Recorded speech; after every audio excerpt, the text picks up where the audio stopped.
There we go. There we go. Okay. I think I forgot to click a button there.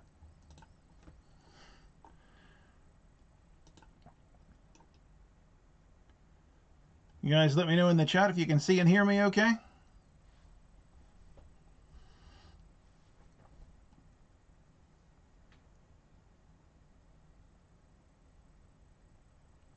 Oh, excellent. Okay, good. Yeah, I forgot to click the go live button in the corner. I clicked the start streaming button in my my OBS, but I forgot to start it on YouTube. Whoops.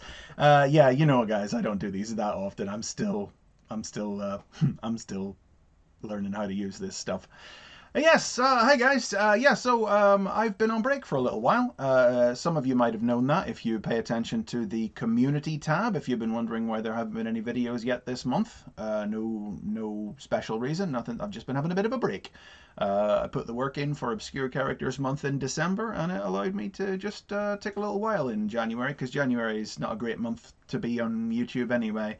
Ad revenue goes in the toilet, and I've always tried to compensate with that with Obscure Characters Month, and I thought this time I would just sort of just take a break, you know, just take a break. But I will be back to work this week, and there'll be a new video before the end of January. So don't worry. And we're on the march towards episode number 200 now. So you'll be seeing a little peep at what's coming in the very near future in the course of this live stream. And we'll talk about some other stuff too, some other stuff I have going on, some other stuff of mine that you can check out. And just take a sip here first of all. Excuse me. Oh, parched. I hope everybody enjoyed Obscure Characters Month this year. This year, last year, it's all thrown out of whack now. Technically, there were 2 Obscure Characters Month in 2022, and it'll be another year till the end of 2023. Yeah, I was quite pleased with them. The Crasher one has performed very well, and it just proves you sort of never know, what will be the big attention getters. Still my most watched video of all of last year is Transmutate, one of the ones from January, the first Obscure Characters Month back at the start of the year, and that's the most watched video of the year. Of course, it's had a whole year to rack up the views, but it's significantly beyond even the next closest most watched video. So who knows? Crasher could be that by this time next year. Yeah, I've got the next couple of videos planned out, and I'm thinking ahead to the summer as well because of Rise of the Beasts coming out in the summer. So you'll definitely see some. There's certain subjects a lot of people have asked for in recent memory, like Mirage and Air Razor. Those ones definitely holding off on those until the summer to do my best tie-in with the movie possible. And we'll do some update videos as well. I mean, definitely, I don't know why I'm jumping ahead to talk about June, but yeah, no, Mirage, Air Razor, an updated Optimus Primal, and then there'll be other ones that probably in the back half of the year we'll probably update Terrorcons. We'll have to see what the movie contains. You know, I'm looking forward to it. I don't know about you guys, but well, it's been 5 years or whatever since the last Transformers movie nearly, and I'm just hungry for another one, you know. What are we saying in the chat? With AxeGen says, with IDW wrapped up, will there be an episode about the whole IDW continuity? Maybe. I'm not sure. I mean, that was one of the very earliest episodes I did, so the way that I make episodes has definitely changed since then, so I could stand to go back to it. But obviously that was a video that was very specifically just about the original IDW continuity, 2005 to 2018.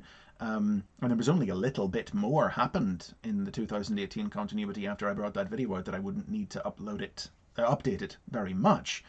But you know, a step back and a look at IDW in the broader sense, like the Dreamwave video I just did earlier a few months ago, where I looked at the company's entire output, and it was more about the company itself rather than the specific continuity, perhaps. But I'll be very honest with you, chaps and chapesses and others. I've done the Marvel Comics video this year, last year. The Marvel Comics video last year. I did the IDW Robots in Disguise Optimus Prime John Barber video, and I did the Dreamwave video. And quite frankly, they were three of the least watched videos out of the year. So I don't know what to tell you. Folk don't seem to grab on to the real world documentary histories of the comics videos as much as all the others. Ones about cartoons tend to do fine, but comics have never really don't seem to be grabbing folks' attentions. Dormammu, the Dread Dormammu himself asks, do you prefer to have more complex storyline characters or more complex toy-iterated characters? I'm not sure if I know what you mean by that question. Do I prefer complex toys, like complex to transform? There's a level of complexity that I butt up against. Like Masterpiece crossed it a while ago, that I just can't be bothered with modern Masterpiece. I feel like Legacy is the right level of toy complexity that I'm enjoying right at this moment. Edward Reed's asking if I've had a chance to check out the Transformers role-playing game. I'm not a big role-play guy, so I don't think I will. I might look over the handbook just to see if there's anything I need to, any lore or anything that might be worth mentioning in a future video. But I'm not a role-play guy, so I wouldn't be something I would get too deeply into, you know. Right, anyway, we don't want to get into questions in the chat and everything just so far. Just thought I'd take a minute, let the stream roll on for 5-10 minutes there till we see how many people arrive before I started talking shop, because I got a bunch of things I want to get through, telling you about and chatting about today. We're going to be here for an hour and a bit, perhaps. I don't like to go over an hour, you know. You're not that interested in me. I'm not that interested. I can't hold your attentions that long. So let's see, as I said, there'll be a video before the end of the month, and we are now in the countdown to episode 200. We got 3 more to go. Crasher was 197. Excuse me, this is what I get for drinking fizzy drinks on stream.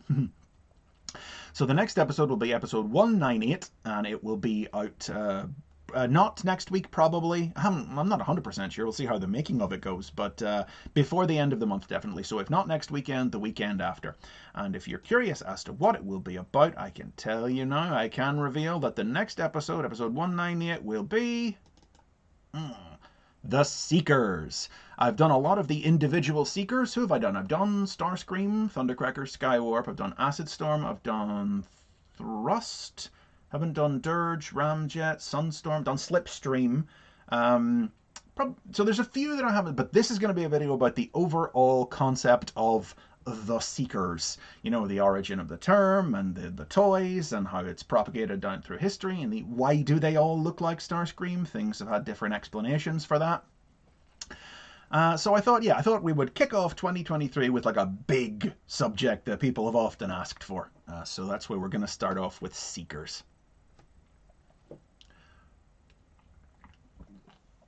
Sorry, I'm drinking live on stream. I don't normally do that, but it's going to make me all windy, but I'm just parched today. A Ridiculous Robot asks if Patreon messes up my view numbers. No, it doesn't, no. There's a much smaller number. There's a perfectly healthy, and I'm very appreciative of the number of people who have signed up to Patreon, but it's a very small percentage of my normal YouTube views. So no, watching on Patreon doesn't throw off my numbers in any way, so you feel free to watch early. That's what it's there for. Transformers Wars 101, aka Andrew Lego asks, I'd like to see Nightbird updated. Yeah, Nightbird was, I got in with Nightbird, was that 2, 3 even maybe, Obscure Characters months ago, and then just ever since then, it's been a Masterpiece toy and the associated Japanese fiction involving that. She's been in Cyberverse. Now she's going to be in a movie. Yeah, I think if not at in the back half of this year, then next year, I think, yeah, Nightbird's definitely going to have to get another look in. Yeah. Would you consider Nova Prime an obscure character or not? And I think I could get an episode of substantial length out of Nova Prime. Without having to wait for Obscure Characters Month. Let's see, do I want to just rattle through all of these first thing and then move on to other business? I got a lot of stuff I want to get through here with you today, and I don't want to take too long to go through it all, so we've got some time to answer questions and everything. Would you, well, Killian Stewart just asks there, would you prefer Seekers to have unique body designs or remain Starscream recolors? I mean, an original body design. I think back to Cybertron Starscream and Cybertron Thundercracker, but it's just such uh, an intrinsic part of Transformers. It would be weird. I remember, and a lot of you would be too young to remember this, but I remember when we got Armada Starscream and we got Armada Thundercracker, and then they announced Armada Skywarp. And Armada Skywarp is slightly retooled. He's got a different head and he comes with a different minicon, whereas some Thundercracker and Starscream are straight recolors. And some people were in a bit of a fuss about the fact that Skywarp was not completely, was slightly different because they want their Seekers to be identical. And I think they're probably best not messing with that. Sunburst 3263 says there in the chat, I like that the cone heads have different wings, and yes, that's very much their thing, isn't it? That keeps them distinct. But then sometimes, you wind up with repaints of them that just use the same wings because it is, or at least Dirge and Ramjet sometimes do, because they're quite similar. Sam Dermody says there, I can't hold your attention that well, quoting back at me, yes, says the man who I spend my work days listening to on my phone. Well, that's very good of you, but I like to feel it's the content rather than me personally. Now there's one. Garzilla asks, will we see the basics on the basics of making a video? And people often ask, like, the basics on the basics. And I don't really know what that is. And I think that if it's anything, it's these live streams, where I talk about how the sausage is made a little bit and the way that I approach making a video. And I've talked about it in past live streams, and you can go back and check those if you want to. But I don't think there's nothing too involved about it. Also, I'll be talking a little bit about how I'm making one of the videos that's coming up. Blastotronus, good question. Are you going to do an update for DJD or Tarn? Yeah, that's got to happen, right? People keep commenting on the old Decepticon Justice Division video. The ending of this didn't age well, because I said at the end of that video, it's unlikely they'll appear in a cartoon for kids without what did I say? Without some serious reworking or retooling or anything like that. And I stand by that. They didn't appear in a children's cartoon or toy line without some serious reworking. But yeah, with Tarn having been in Cyberverse and having just got a Legacy toy, I think I'm going to hold off a little bit, see if he turns up in anything else off the back of Legacy. You never know, but yeah, that's one that it's sort of on the it's partitioned out in my brain. It's like, yeah, gotta look back at that one. Might be. Of course, the body of the video wouldn't take much updating. You look back at Shockwave and Bumblebee, and those videos were so old that the way I made the original videos has changed quite a bit since then. So those were complete rewrites. I started fresh, blank sheet of paper when I made those ones. But the Decepticon Justice video, that's still pretty solid right up until the end. So it would kind of be like maybe just like sort of the same up until the point where he starts appearing in new stuff. And I don't really want to make update videos that are just the same again plus a change at the end, Got to make it worth your while to watch it, basically, and worth my while to make it. If I'm going to make a whole new video, I don't want to just use 95% of the video that existed and then stick something on the end, even though it would be easy work. Maybe that's something to do in January's, little things like that. But I'll say there's a couple of messages in here. Kid Blue RB27 says, discovered your channel recently and it rekindled my love for Transformers, rewatching all the shows and binging your videos. I love to hear that. It always makes me so happy to hear that me just talk. Again, I often say this, but when I'm talking about stuff from the inside, I never know if I'm communicating the information as well as I possibly could be. Because I'm on the inside and I know it and I know what I'm trying to say, but I don't know if it's hitting out there. And sometimes I get into a headspace where I'm like, yes, well, everybody knows this and everybody knows this and everybody knows this, and I'm not telling anybody anything they don't know here. And that's just not true. I have to remember that there's many people who haven't watched loads of these series. A solid 2/3 of my audience, just based on my analytics, says that you're all younger than me. So that means you basically didn't grow up with G1. So there's a lot of stuff that I have to remember people haven't experienced, and I'm very glad that I can you know, help people. That was the point of the channel in the first place, was to help introduce people to this stuff that they may not have personally encountered, experienced, consumed, read. Kaijugan 2001 asks, have you ever heard of Dr. Scorpion X and his Bioformers series, Transformers X Bionicle? What's your opinion on the base concept? Never heard of it, I'm afraid, sorry, and I'm a little old to have been around for Bionicle. My younger brothers had some Bionicles in the 90s, but it was a little bit after my time, so I really don't have, you know, hey, you can make a crossover. You can make anything crossover with anything if you work hard enough at it. So if my opinion on the base concept is good for you, keep going, you know. But I'm afraid I haven't experienced it personally. Duo83 asks, when will we see a video on reformatting, like specifically about Beast Machine's techno-organic reformatting, or the concept of a transformer being upgraded like Megatron to Galvatron, or do you mean rescanning? Because I did do the transforming video that talked about the process of scanning and how that originated in the franchise.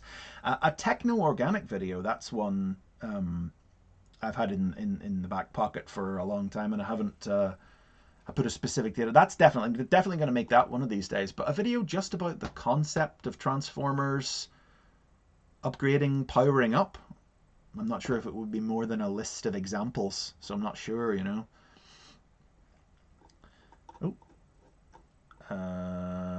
That's Andrew Lego there again asks, will you be doing an updated version on Starscream when more Earthspark comes out? Yeah, I was looking back at Starscream, and Starscream doesn't feel like it was that long ago, but I just happened to check it recently, and it was actually the 2nd birthday, so it's over 3 years old at this point, and it sits in a sort of midpoint between how I used to do videos and so more how I do them now.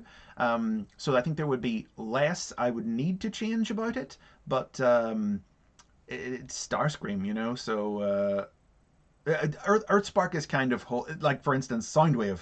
Definitely want to do an updated Soundwave video this year. Absolutely, 100%. That's happening this year. You can hold me to that, definitely. But do need more Earthspark to come out so we see what role that character is going to play in the show. Like, we've got an idea of it right now, but it's clearly going to come to something. If you've seen Earthspark, you know what he's got cooking right now. So definitely have to hold off on that until more Earthspark comes out. But then I figure there'll be some more Earthspark, if not next month, the month after. That's been my prediction. Again, don't hold me to that one. Just my guess, February, March time. But we'll see. Let's see. So, gosh, the old chat's been rolling on here while I've been waffling.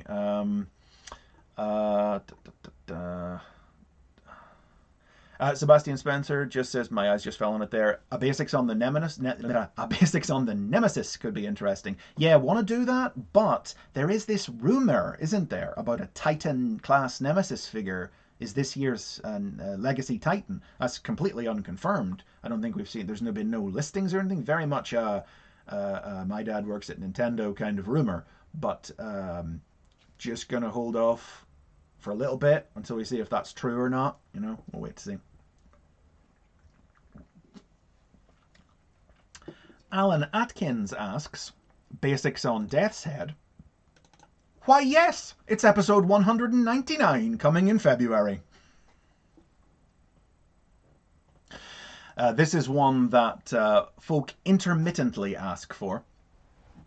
And I've always said that Death's Head is within the scope of the series, but I needed to do more reading before I could make it. Like, I love Death's Head, read the original Marvel UK comic, love Death's Head in it, haven't read a lot of his appearances outside of that. So that's one thing then that I have been doing with my time off this month, is I've been reading the original Death's Head strip. Had to source these graphic novels to read the complete original collection of Death's Head stories. That's his whole original individual series and all his other guest appearances and Fantastic Four and She-Hulk and Doctor Who and all that. So I've been reading through that to get properly equipped to make the basics on Death's Head. Excuse me, folks.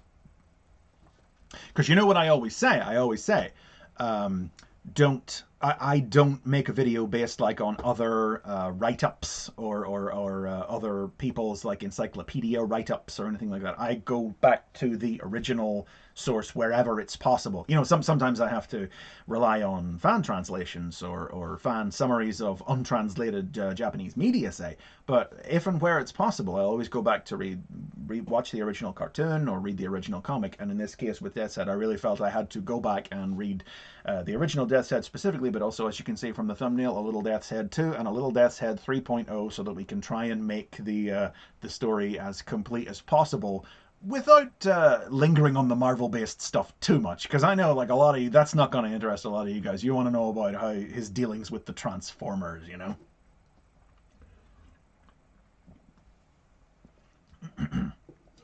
But I'm quite looking forward to this one. One of the things about about taking a little time off is I'm still thinking about what the upcoming videos are going to be.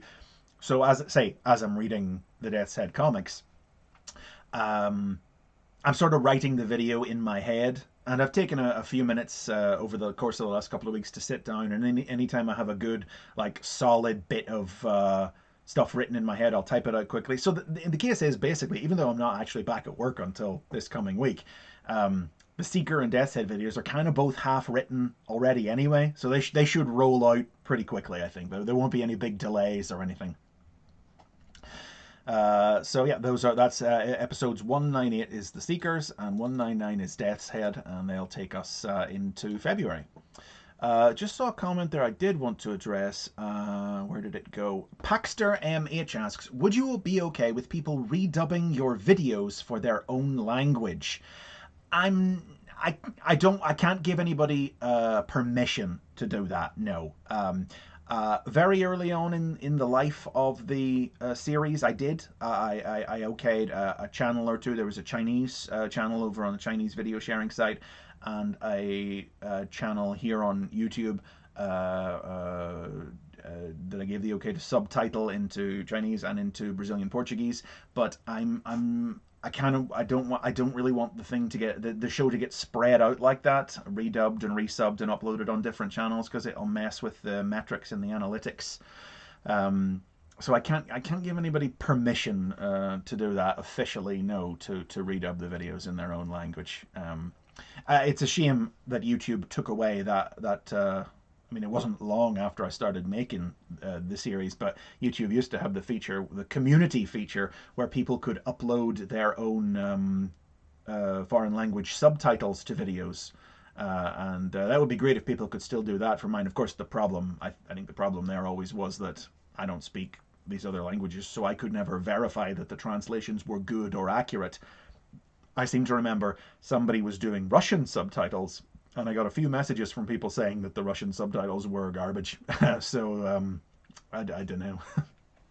I wish there was an easy answer, but you know, I don't. There isn't. I don't think, unfortunately, no. Let's see what we got on here. Jacob asks, will you do the basics on Chromia and Firestar this year? I hadn't really thought about it, but I'm sure at least one of those. Chromia feels a bit overdue now that I say it out loud, doesn't it? She had her moment in IDW and Cyberverse, and maybe feels like she's pulled back from the spotlight a little bit now, and War for Cybertron as well. Yeah, feels like the time would be right and good for a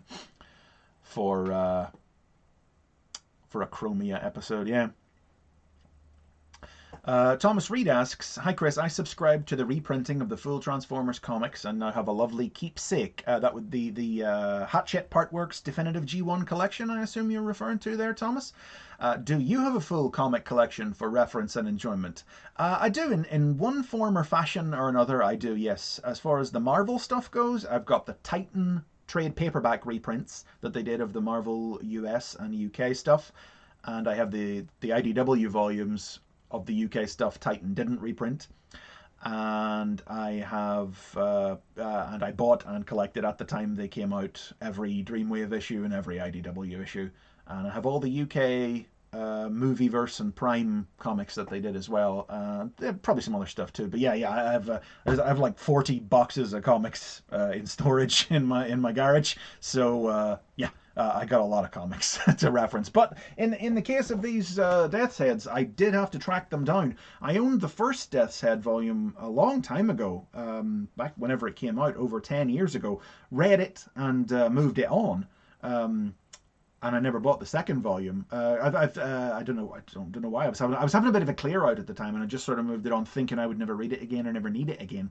But the Death's Head Volume 2, you can still buy like new copies from Amazon and other publishers. Death's Head Volume 1 is long out of print. It took me a while to source a copy of that, and it's a little battered too, but I had to get it off of eBay because I wanted to have physicals of those. Like Marvel US did reprint. Did do a Death's Head collection last year before, recently, but it's missing a couple of issues that they couldn't reprint because of the Doctor Who appearances. Whereas these are by they're Marvel UK, aren't they? I thought they were by Panini, but they're actually just credited to Marvel UK, and they have all the Doctor Who strips that Marvel US weren't able to reprint. Yeah. The Cyborg Tank Engine Productions asks, do you plan to make an update to Shattered Glass? Yeah, that's one. I don't know if it'll be this year. Not unlikely. I wouldn't rule it out this year. But yeah, it's Shattered Glass. Now that Shattered Glass 2 is over, that's definitely one that we need to go back and sort of reframe the whole thing and how that ended and the heights that's gone on to even since the original Shattered Glass video was produced. Dartherian asks, basics on the Maximals or Rhinox in time for Rise of the Beasts? Well, I did do Rhinox. I did Rhinox a year or two ago, and all he's really had since then is Kingdom and this movie. So I don't know that I would update Rhinox for that alone. Primal and Cheetor, they feel like they could stand some updates, because they've got Kingdom and the IDW comic and Rise of the Beasts. Well, so does Rhinox. Still, but Rhinox wasn't a very big character in Kingdom. Well, then neither was Cheetor. I'm talking myself around in circles. Primal feels like he needs updated anyway. I mean, when that trailer came out on the 1st of December, the view bar on Primal just went whoop, just shot straight up. People saw that trailer, they wanted to know about Optimus Primal, and YouTube led them over to me. But Maximals, yeah, I'm thinking like, I won't confirm this absolutely definitely, but I'm thinking summer the schedule is going to look something like an updated Primal, Airraiser, Mirage, and Maximals. I feel like that might be what the summer schedule kind of looks like across June and July.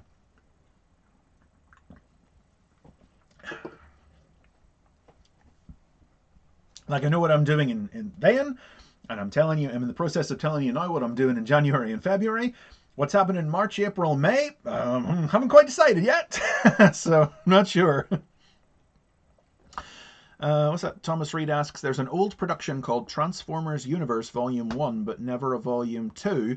It has the listing of... the Marvel UK, the Marvel Profile series. Yeah, they never made a Volume 2, but the characters, the ones that were going to be in Volume 2 of Transformers Universe, a lot of them were reprinted in the backs of regular issues of the Marvel comic when it came out all those years ago. And IDW did include all of those when they reprinted Transformers Universe. But there are still quite a lot of characters from like 88 in particular, I think. Maybe a few from 87 as well, who just have never, their full profiles have never seen the light of day. Alfred B12 Dude says basics on characters with more than 3 modes. That was covered in the basics of Triple Changers. I know I called the video the basics on Triple Changers, but it's really about the basics on Transformers with multiple modes, but that's not a snappy title for the video. So yeah, that covers 4 changers and 5 changers and 6 changers and shifters. They're all in the Triple Changers video, so Alfred, so if you want to know about them, go check that video out. RoboPlays07 asks, what's your opinion on the crossover universe? The crossover universe? Well, I'm not sure what you mean by the crossover universe. You're talking about Legacy? I'm not sure. More clarification, please. Let's see. So let's see. Let's see. What have we showed off so far? I got a bunch of stuff here. I'm sitting here chatting, looking at questions and everything, and I got stuff to get through. So yeah, before the end of the month, Seekers. Then the first video in February, episode 199, will be Death's Head, and then in late February, we got episode number 200 coming down the pipe. And if you've been paying attention, I've revealed the subject of this video a few times already in the comments. I think I might have said it in some of these live streams before anyway. Oh, there you go. Crownified in the chat knows what it is. It's Hotshot. He's episode number 200. An odd one. I realized, yeah, he's got to be. I might have even decided it live on stream. I can't remember at this point. But Hotshot, it feels a little weird that I haven't done him yet. I always said I was waiting for Rescue Bots Academy to end, and Rescue Bots Academy ended like nearly 3 years ago now, which is kind of scary to say that out loud. I just sort of never didn't purposefully do it. Just sort of never got around to it. Never really had it in the forefront of my mind. So yeah, episode 200, deservingly, I think, Hotshot, a character who's really only just managed with Rescue Bots Academy in the last couple of years to come back around to importance after. You know, he had the Unicron trilogy, but then Animated happened and Bumblebee got swapped back in for Hotshot. Well, it'll all be in the video. You know, we'll talk about it then and there. But yeah, it feels to me like Rescue Bots Academy was where they found a place for him again, a little corner of the universe where he could be the classic, you know, brash, young, kid appeal character, hot-headed youth, striving for greatness, thinking he was better than everyone around him, that he always was. But there was no room for him to be that because other characters had that role. And then Rescue Bots Academy, in its own little pocket of the universe, allowed him to be that again. And yeah, I'm looking forward to getting into that one. I haven't started on that one like I have on Seekers and Death's Head, but a lot of it's written up in the old noggin. And well, of course, as I say, I didn't not make it on purpose, but then the timing proved very nice for the release of the new Legacy Hotshot toy. If I'd been planning ahead a little tighter, I might have brought it out a little closer to the... Well, I suppose this guy's out. I've got him here now. I got him from In Demand Toys, and I got him back in December. But I suppose he hasn't really proliferated too far, isn't he? And not a lot of people, not that many people will have him yet, will they? He's really only arriving in stores now. So I guess his timing will be pretty good. The timing of that video will be towards the end of February, that one. I think I'm still gonna stick, by the way, if you were wondering. I know I used to have a slightly more... Well, you couldn't always predict when a video would be out. Sometimes the videos would be weekly, and then there might be a 2-week gap. And I have been unintentionally, but it worked out that I wound up on a bi-weekly schedule, fortnightly schedule, since about the middle of last year. I needed to space some stuff out for holidays that I was on, or places that I was going, or other things I needed to do, and I just needed to space everything out on a bi-weekly schedule to make sure there were no big gaps. To be honest, I've been perfectly happy with the numbers I've been seeing come back from that schedule. So I think we'll probably stay on that bi-weekly schedule into the new year, unless things take a terrible dive, in which case I'll start pumping them out more quickly. Mark Morales 1516 asks, it's my birthday today. Happy birthday, Mark. The Basics has been a huge source of Transformers information I've been going back to over and over since the first few episodes, and just want to say thanks. So thank you, Mark. Thank you very much. I never quite... I always just say something like, I'm glad you enjoy it. But I never... That's my stock answer, because I feel very flattered whenever anyone says something like that to me, and I never often quite know exactly how to respond to it. That's like I was joking about at the top of the show. You know, it's Transformers. You know, that's what everyone's listening in for. I don't feel like I put a lot of... I'm not like a Few or a Gav or a lot of these other Transformers reviewers or YouTubers, you know. I don't feel like I try not to put a lot of personality or my personality or irreverence across in the videos. Although, yeah, I mean, certainly sometimes personal opinions will always seep through a little bit. It's impossible not to sometimes, I think. And you know, people will often come on a live stream or experience meet me in real life, and they'll be surprised to hear me talking just normally and not in my scripted announcer voice. So I don't think there's not a lot of me, I guess, is what I'm trying to say, that I put across in the videos. So I always think it is very flattering whenever anybody says, you know, that it's my work that they enjoy, you know. But so I'm glad you're enjoying it. Thank you very much, Mark, and happy birthday. Do you have any plans for a basics on Needle Nose now his legacy figure is out? Jetstorm asks. I do have. It's in the back of my head. Needle Nose has just enough stuff going on. He could definitely have an episode. I'm not sure if he'd be more of an obscure guy. He had a reasonable role in IDW and a small role in Marvel. So he might have just enough to be above an obscure guy. But yeah, he's been in the back of my mind since he finally got his new toy. RoboPlays07 clarifies by crossover universe he's referring to Transformers collabing with different genres. Oh, the collaborative series. The Back to the Future, Dracula, X-Men, all that stuff. Some are better than others, you know. Some hits, some misses. I've only got a few. I picked up the Back to the Future one. I picked up the X-Men one. I picked up the Dracula one because it was on sale. But I think it depends in many ways about how much you're bothered about the thing they're crossing over with. You know, I have no particular desire to get the Jurassic Park one or the excuse me, I beg your pardon, or the Top Gun one. And it feels like the collaborative line has become a bit of a dumping ground in the last year with like was it Tonkanator?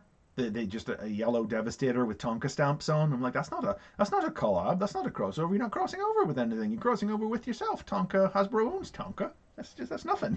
That's not a collab. TFG1 Mike asks thoughts on Transformers Funko Pops. Thoughts on Transformers Funko Pops. Nah, mate, not for me, and we'll draw a veil over it there. Leave it at that. Okay, so yeah, let me see. Got other stuff I gotta talk about here too. So yeah, in addition to new basics episodes coming up now over the next 2 months, what other stuff do I have to tell you about? Oh, okay, yeah, this just went. Remember this from TFNation last summer when Jim Sorensen and I showed off the first draft of Transformers the movie, along with a collection of fan art that we had the art team at TFNation create to illustrate the new scenes. I've talked about it on the channel before, and the images and all have been posted on my Twitter with an overview of the story. But the reason I'm bringing it up now is because the panel itself, as recorded by Raymond at TFNation, is now up and available to view on YouTube. So you can watch the whole thing. Nearly 2 hours long it was altogether, of me and Jim standing up there, acting out, reading through, showing off the art, the whole story of the first draft of Transformers the movie. And you will find the links to those videos in the notes on this video, which I forgot to add. I mean, you won't need them right now because you're here with me. But I was gonna add. You will find them in the. I'm gonna do it live now. Let's see. Of course, you probably have to refresh the window to see it. So don't.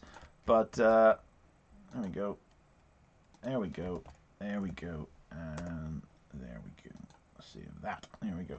Added those notes. The links to the videos will be found in the notes when you finished here. So you can. That's a couple of hours. That's a good evening you can spend in the company of me and Jim going through those.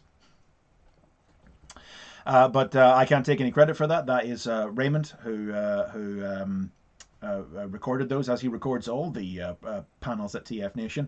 TF Space Station -online. Here on YouTube. I think he might have only just opened up his YouTube account because he has his own website where he stores the videos, but I think he might have just only opened up the YouTube account to post these and other videos from TFNation 22. There's these and our panel from the very next day where we sort of look at behind the scenes of the draft and the making of this art and everything. That's all up there too, so you can go and check those out. Yeah, there we go. So that's I think that's all the Transformers business that I've got here, but I do have some other stuff. I announced this one in the middle of last year. Do you remember this? I don't know if we have any Digimon fans in the house. I'm certainly one. But just this December, this is out on shelves now, Discotech Media over in America brought out a complete box set of the original Digimon anime remastered in Blu-ray quality. and I was a contributor. I helped out with this. And I wasn't able to say for a long time exactly what it was that I did, but now that the set is out, I can show what I did, which was I produced over 200 pages of liner notes for this Blu-ray release, detailing the history of the franchise and an episode-by-episode guide highlighting behind-the-scenes trivia, production notes, explaining cultural references in both the Japanese and the English versions of the show, doing the etymology of Digimon names, highlighting key differences between the English version and the original Japanese version, and it was a great experience doing it. It was a lot of work. And Digimon's one of my all-time like favorite shows, the original Digimon Adventure, and just get rid of that user, and doing this really made me feel a bit closer to the show. And these notes are not on the disc.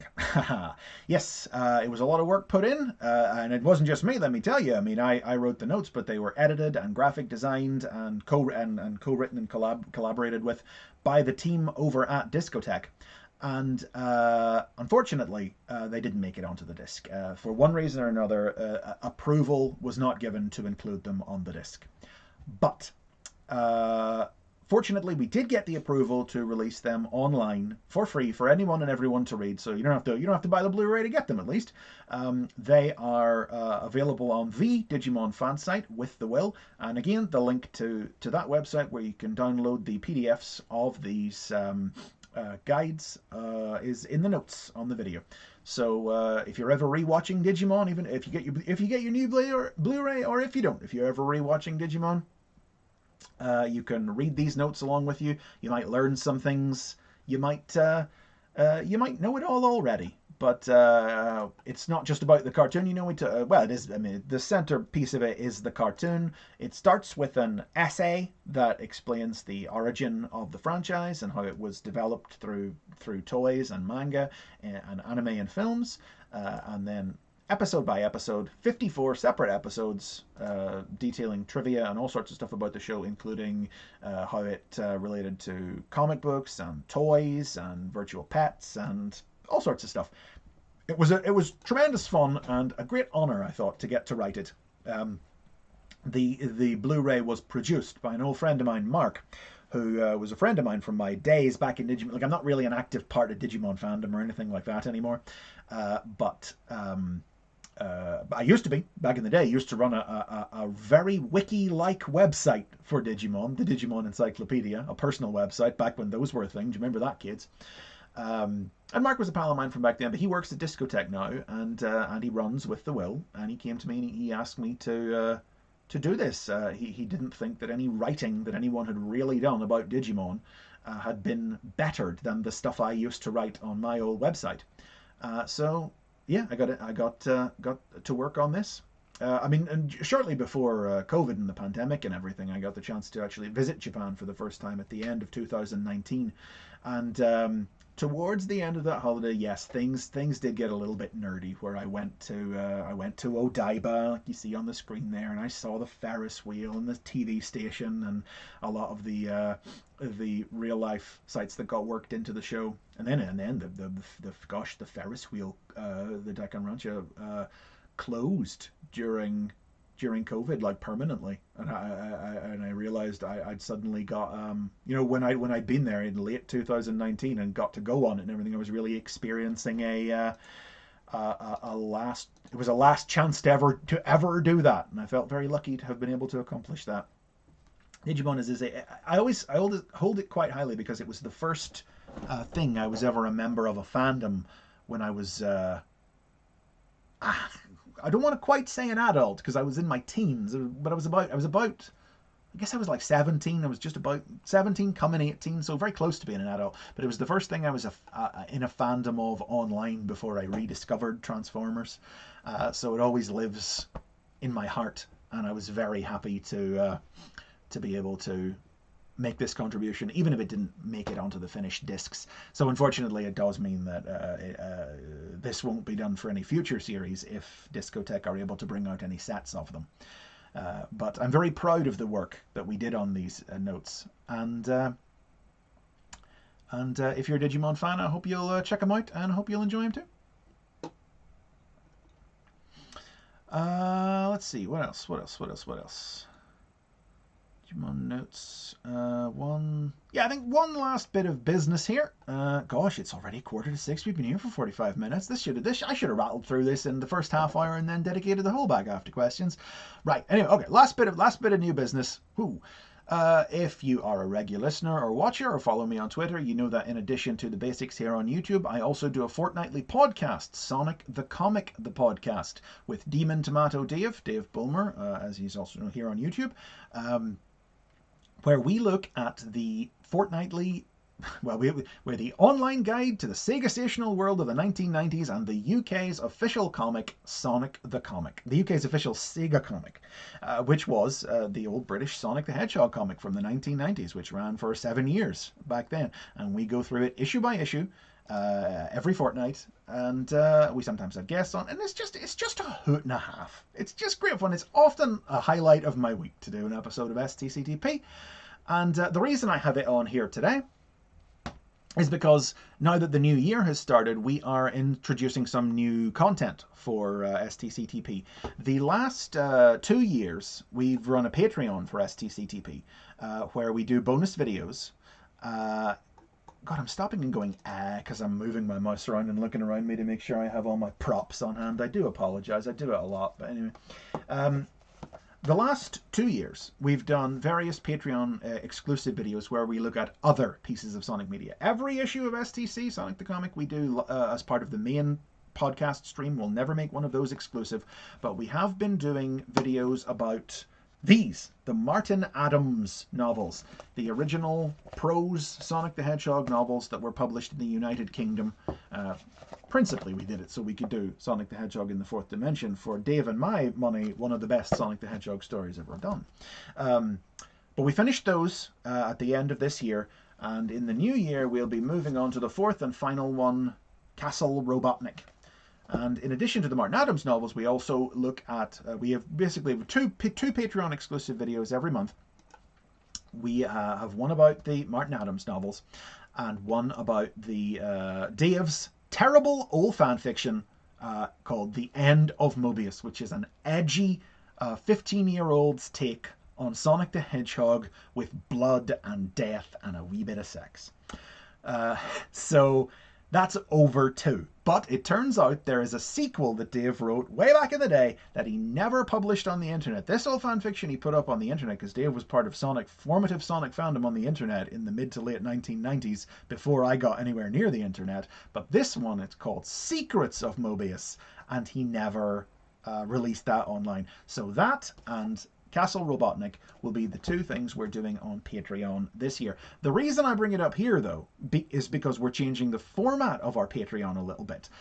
Previously, we pre-recorded our Patreon videos, but this year, our Patreon videos will be live streams like this one. They won't be public. You'll have to be members of our Patreon to access them. But if you are, you can come on and spend half an hour every 2 weeks listening to Secrets of Mobius or hearing us talk about the Sonic novels. And I wanted to include that here because it is a bit of a change that we've actually had to put a Google Calendar together to make sure we know where each of us is supposed to be at any given time, because we have so much STCTP content to make in 2023.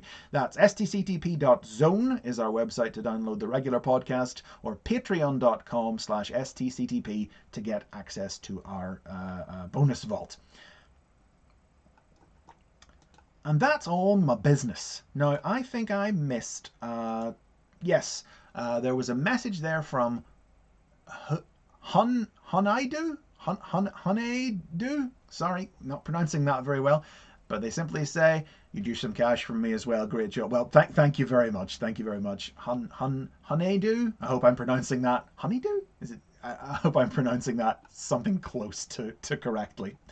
There's one in from Nathan Merrifield who says, hope I'm doing well. I am, thank you. It's been a good start to the year so far. It's just been nice to have a bit of a break. I've been spending it doing nothing. I've been playing an awful lot of Horizon Zero Dawn and watching TV shows that I needed to catch up on, that Mythic Quest and Our Flag Means Death. People have been talking about those for a year or two, and I was like, I'm just gonna consume stuff from a few years ago now that people have said so many good things about. Do you think you'll be doing a basics on Lugnut? I've always thought Lugnut's probably... Lugnut's sort of just right on the edge, isn't he? He had animated, he had that movie-ish toy, which appeared in the background of a couple of things, and then we had Clobber in Cyberverse. Is that enough for a full episode? Probably. It might be a short one. I feel like he needs just one more to be a full, good, meaty episode. Don't think he'd be obscure either, though. And Nathan also says, and an Obscure Characters Month episode on Circuit. Not Circuit Breaker, but Circuit. Yes, Circuit. Weirdly, Circuit might almost have enough stuff, because there's the original toy. They did that Movieverse recolor with the club. Then he had roles in IDW's Robots in Disguise, and a not insignificant role in the Wreckers miniseries from IDW last year, year before last, whenever that was. Circuit, I think he would definitely have to be an Obscure Characters Month one, but yeah, Circuit, weirdly, I never really thought about him before, but yeah, he's got enough going on. I could make at least an obscure episode about him. Right, well, as I say, that's all my new business. The upcoming episodes, the Digimon notes are now available for you to download and read online, and the Transformers movie draft panel, that's up on YouTube, and STCTP's got new Patreon content coming. The links to all that stuff down in the notes whenever you're ready for it.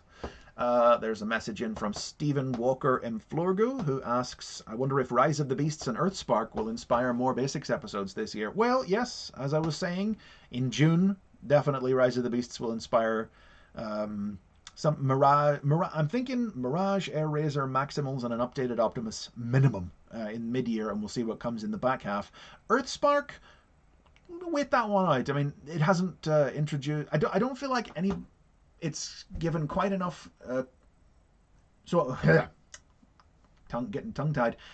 Soundwave is one I'm waiting on more Earthspark content from before I do an update for him. And maybe Starscream. But then I don't feel like anyone else that's been in the show yet has made me go, ooh, it's their moment in the sun. It's their time to get an episode. Skullcruncher. No, I'm a liar. Skullcruncher. Yes. There's clearly more that Earthspark's going to do with that character, because they didn't make that character to be a background battle cameo in the first episode and then not show up again. So he's definitely going to do something later on in the series. And with that, I think that'll be just enough Skullcruncher content that, yeah, I could get a nice episode out of Skullcruncher at that point. Yeah. So that weirdly, of all the characters that Earthspark has done, I feel like Skullcruncher is the one I've been most inspired off the back of it to make a video about.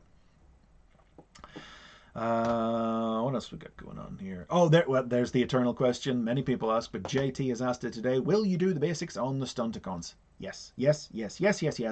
That will be sometime this spring. Yes, after episode 200, but before we launch into the Rise of the Beasts. It's the one people have been asking about for years, and the more recent people have asked about it in the last year or so. I've always said I've been waiting until they announce all of the legacy Stunticons, because the last time I talked about this, last time I did a video breakdown, hadn't been announced yet, but they are all out now. There's the boy. And yeah, Motormaster, and by extension Menasora, my toy of 2022. He was, I think, the best of last year. But now that they're all out, yes, definitely time for that overdue Stunticons episode. Don't know that it'll be episode 201. Don't have it locked into the schedule or anything, but very soon. Keep an eye out on. Keep an eye out for that one, definitely. So you can all stop asking me about it. Paddy Murphy asks, can you show me the basics on how to get the ladies? Not me. No, if you figure it out, let me know. Max Pyre asks, or says rather, I always enjoy your content. Have you ever covered the Sonic Adventure game books in your podcast? Yeah, since this is the fourth and final one, the Castle Robotnik one, we were kind of thinking if we want to do more Patreon exclusive stuff, the best candidate would be the adventure game books, the British Sonic choose your own adventure books. Maybe make more sense for the Americans in the audience. Um, Find Your Fate Sonic books that they brought out over here. I only ever had one of those as a kid, but it feels like that might be the next thing after the Martin Adams stuff if we want to keep the Patreon content going after we run out of novels to talk about. But Max, this sounds interesting. I'm going to check it out. Well, I'm glad, Max. I hope you enjoy it. A lot of people say you don't even need to like Sonic to listen to the podcast, which might sound a little strange, but a lot of it is about what it was like to be a kid back in the 90s in the UK. Not, but we do. We talk in depth constantly about the comic and about Sonic, but also there's a. It's not just about that. It's about a look at the comic as a cultural artifact. And all that entails. We look at the ads too. We look at all that stuff. Oh, Camo very excitedly asks, "How did you get Breakdown?" Oh well, I got him from In Demand Toys, along with Hotshot and Needle Nose and Scrapbook. Yeah, I had them pre-ordered and In Demand got them in December. So I had them. They were my Christmas present to myself, if you will. What else we got going on in the comments? Oh, we're here an hour now, so they start winding down. Have you played Terror of Titano asks if I've played Transformers Earth Wars. I'm not a big mobile game guy, so I haven't really played it. No, it's tactical as well. That's not really my bag. I try to keep abreast in the loosest sense possible of the air quotes story that's going on in it, in case I ever need to include any of that in the show, in the basics, but I don't play it myself. No. Let's see. Alfred B12 dude. We've read that name out in the show already. When's the basics on alternators? I have it on the list. I have alternators on the list. Because I wasn't the biggest fan of alternators or anything. I did buy a lot of them, but they had the whole Japanese Binaltech complex story, and it inspired KISS players and everything. So there's definitely enough meat there to do an episode of alternators. Not sure when, but yeah, no, that'll be on the cards. Yeah. Dark Knight 329 asks, "What are my thoughts on Reactivate?" That's the new video game, right? I don't know. I don't have a lot of thoughts just yet because obviously we've only seen the cinematic trailer so far. I'm not I mean, look, if it's a first-person shooter, I'm gonna struggle to be into it because that's just again, it's just not really my thing, not really my bag. If it's a third-person shooter, that'd be more like it. Yeah, I could get on with that. But if it turns out to be another live service microtransaction jammed thing, like so many AAA games these days, it's gonna dampen a lot of my enthusiasm. But well, we don't know anything yet, so I'm not going to commit to anything yet. I'm crossing my fingers and holding out hope that it turns out to not be the things that I don't want it to be. How about that? Let's see, what else in the Wave Rod asks basics on G1.5. I never really thought about it, but and I did, because I did talk about it not extensively, but a fair bit in the basics on Transformers Around the World. G1.5, for those in the audience who may not know, is the term we sometimes use to refer to the in-between bits, the toys that were released exclusively in Europe and in New Zealand and Australia, like the Turbomasters and the Predators and the Obliterators in the early 90s when the line was cancelled in America, but before it rebooted as G2. I guess that could. I never really thought about it, but yeah, that could be a video unto itself. Yeah, I could do that. Oh, and following that up, Jackson Waldrop asks if there's going to be a basics on Generation 2 soon. I was going to do G2 last year, but I did G-Axis instead. I felt I couldn't do those things so close back to back. There'd be too much overlap in the content, and I wanted to ride the wave of G-Axis getting his new toy. So I did him instead of a dedicated G2 episode. But yeah, that feels a bit overdue because I was thinking about doing it first, and then I changed my mind to do the G-Axis episode. That feels a bit overdue. So yeah, that's on the short list. Ray Venkman asks if I'd ever do a basics on Sonic the Hedgehog. I am probably not the guy to do that. There's too much of a chunk of Sonic media that I haven't consumed, and an awful lot of backlog of stuff that I would have to consume before I could. Like I'd have to read a lot of Archie stuff, and that would take coercion to get me to do that. So I don't think I'm the guy to do that, but I wouldn't rule it out um, down the line.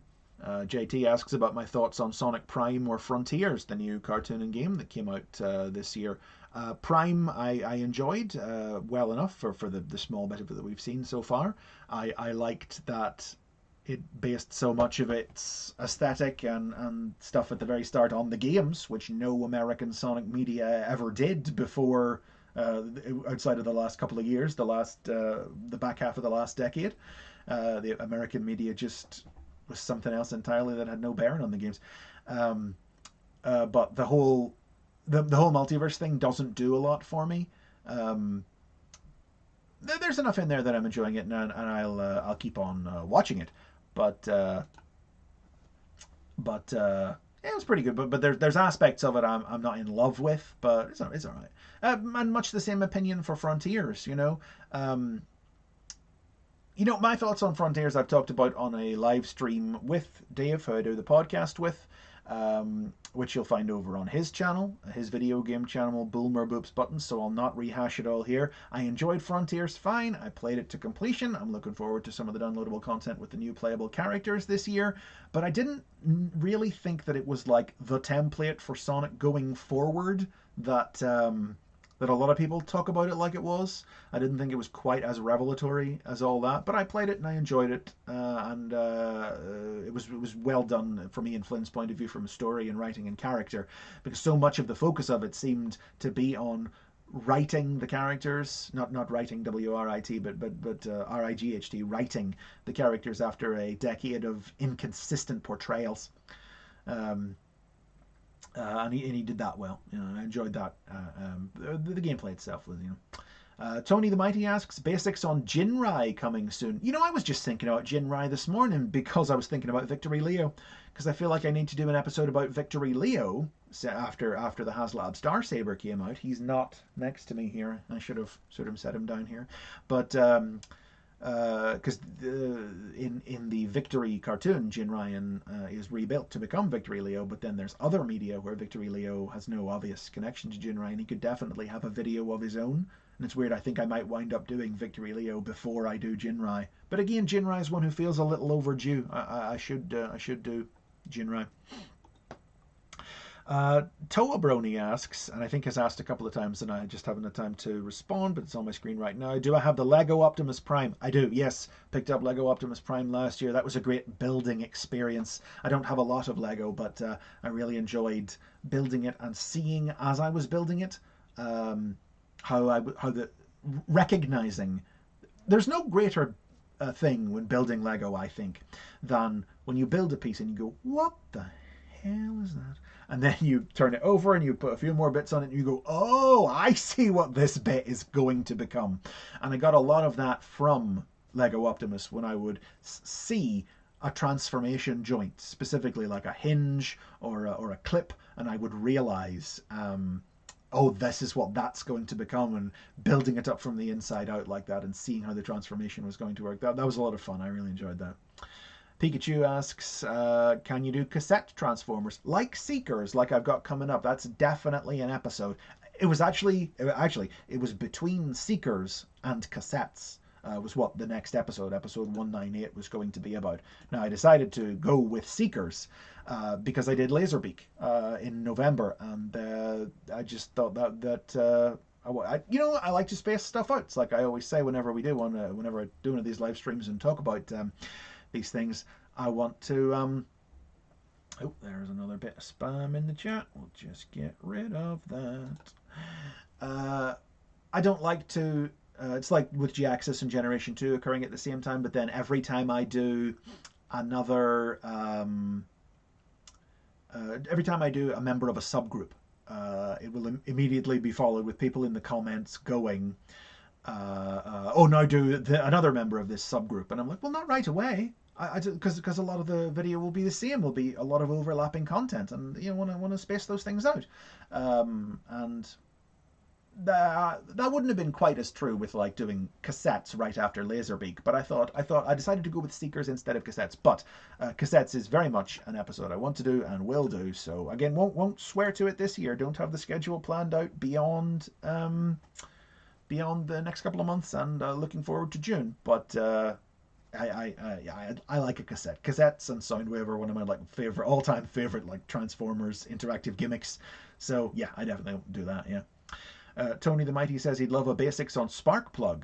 I've always thought, I've wondered about the humans, because I could do an episode about Spike, but there's a lot of conceptual overlap between Spike and Buster, and if I'm doing Spike and Buster within one video, then I might as well do Sparkplug as well and just do like a Witwiki family video.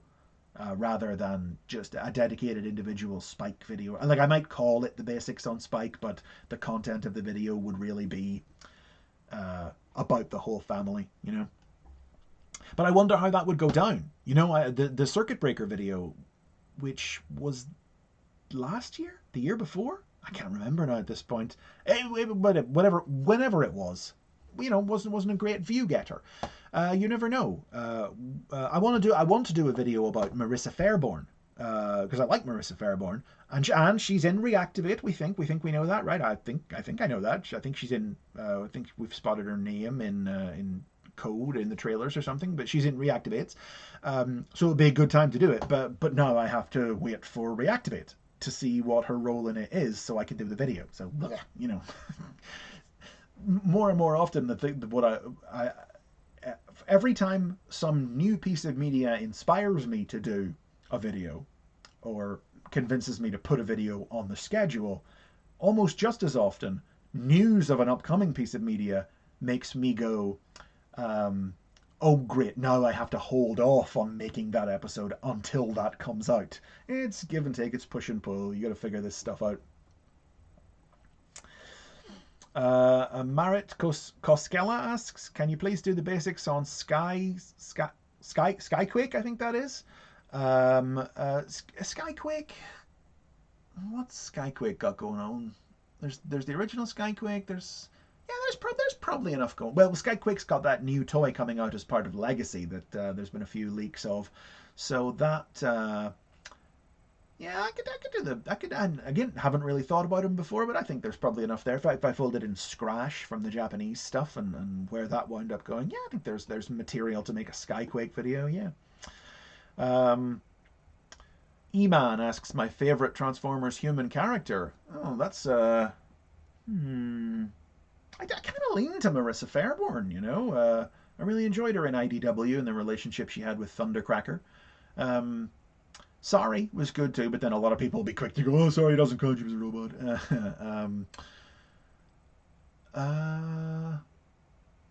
I like the kids in Earthspark too. Wouldn't rush to call them my favorite one, because we're still waiting to see them develop and everything. We've only had 10 episodes with them so far, but I like their and the Rescue Bots human cast as well. They would rank very highly. I just love Rescue Bots. Good show. AOK Gamers asks, will they do a Transformers Power Rangers crossover? I don't know, don't ask me. But I figure it's probably only a matter of time, right? Hasbro owns them both at the moment. And if Hasbro thinks there's money in it, they'll do it. But because they've been crossing Power Rangers over with every damn thing in the last little while, haven't they? They've done Godzilla, they're doing or are about to do or have done Turtles. And it certainly seems to make sense to do Transformers, but I don't know if it's a case of where the Hasbro don't want to cross it over with something they already own, and they see more benefit in crossing it over with an external property that someone else owns rather than something they own already. So they're not they've already got those people's money in the grand Hasbro scheme, if you know what I mean. Cuddy Fox says I should make a new basics episode of the Dinobots. Yeah, Dinobots is an older episode, so the style, the way I make the video has changed since then. I don't know that there's a lot...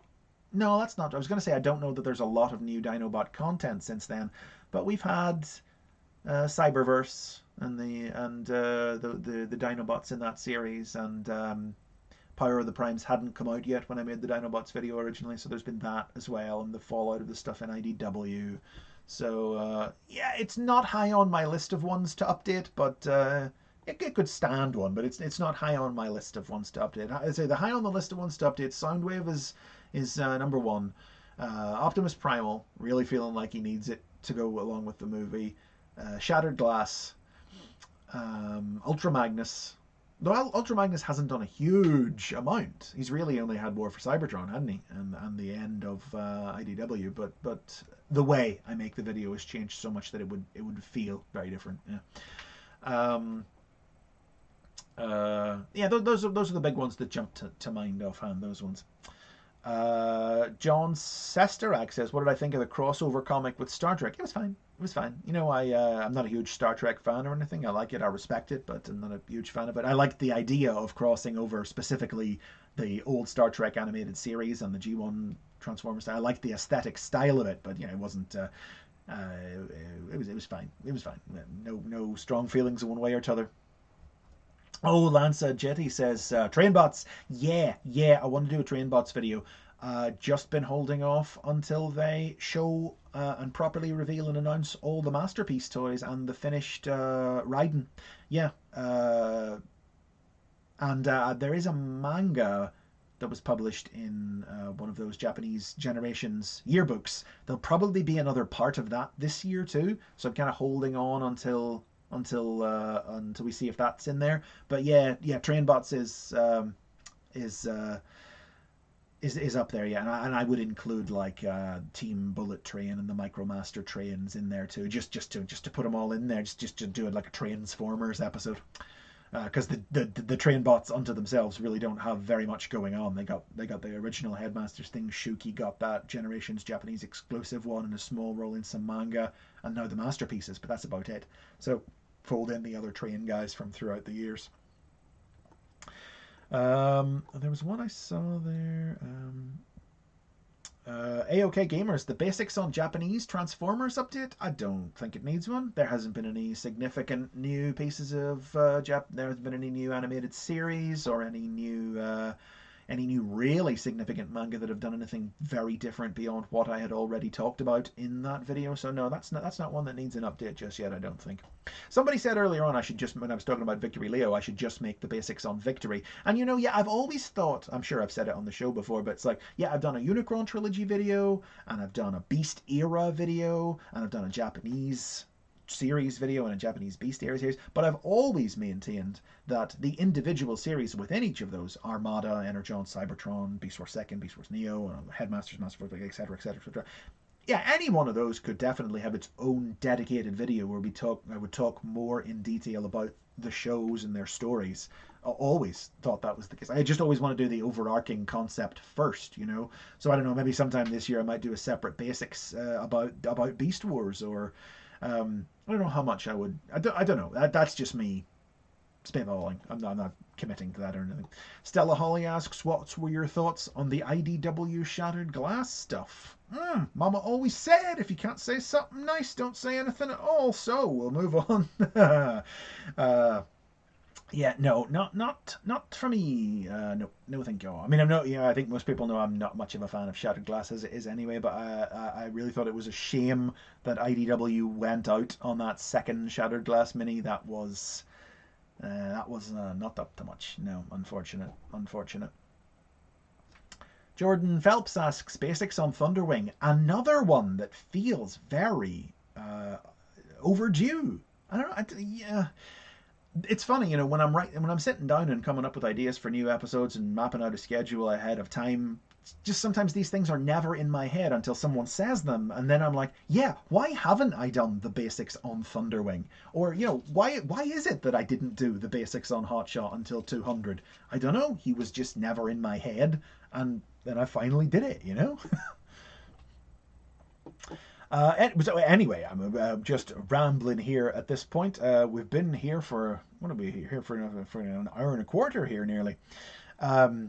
So I think we will call it in at this point. Let's just do a final rundown of everything we talked about today for those of you who have just joined us towards the end. Oh no, David McKay asks if I know who episode 250 is yet. No, I feel like at this point I've kind of, I don't think there are any subjects big enough to make anniversaries anymore. I don't know. I do not know, no. And Luke Wood asks, have you considered doing a basics on IDW's output as a whole? Yeah, like I was talking about earlier on in the stream, yeah, that might be something to go back and do now that it's all over, you know.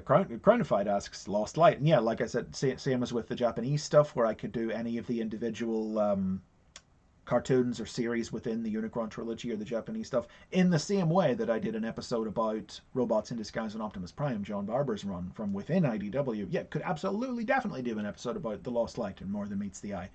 But as I said earlier, the comic ones, not big popularity ones this year, so I'll definitely be thinking twice before I rush back to doing any very specific comic dedicated episodes in the near future anyway. But I'll do them eventually because I want to do them and I enjoy the comics and I want to talk about them. And you know, sometimes you just gotta shrug your shoulders and say, whatever, this one's just not going to get a lot of views. This one can be just for me. Or, you know, next time Patreon sponsored episodes are available, you can sponsor it and make it worth my while, eh? Right, yes, let's do a rundown then of everything we showed off here today. So, yeah, I've been on break, and I'll be getting back to work this week. And then coming before the end of the month will be episode 198, The Seekers, looking at all them Decepticon jets, what look like Starscream, why they do, what the history is, who they are, all that stuff. That's episode 198. Following then, episode 199, early in February, will be Death's Head, the freelance peacekeeping agent from the Marvel UK Transformers comics, and his adventures outside and beyond the Transformers series, which I've been doing a lot of reading to get ready for. And then later in February, episode 200 is going to be Hot Shot, an overdue episode of the poster boy of the Unicron trilogy. As I say, I'm really looking forward to doing all of these, but I am really quite looking forward to getting into Hot Shot. And then beyond that, outside the channel in other places, over at TF Space Station Online, link in the notes, you can find the complete panel that Jim Sorensen and I did at TFNation 2022, going through the original first draft to the Transformers the movie, featuring such sites as Reels, the giant snake train, and things like that, which you may have heard about. The liner notes that I produced for Discotek's Digimon Complete Series Blu-ray are now available to read freely online. 200 pages of stuff at the Digimon fan site with the will. Link in the notes again. And the podcast that I do with Demon Tomato Dave, with Dave Bulmer, Sonic the Comic the Podcast, will be introducing a new format for our Patreon exclusive stuff that will be live streamed, which you can check out at the links on screen, stctp.zone or patreon.com/stctp.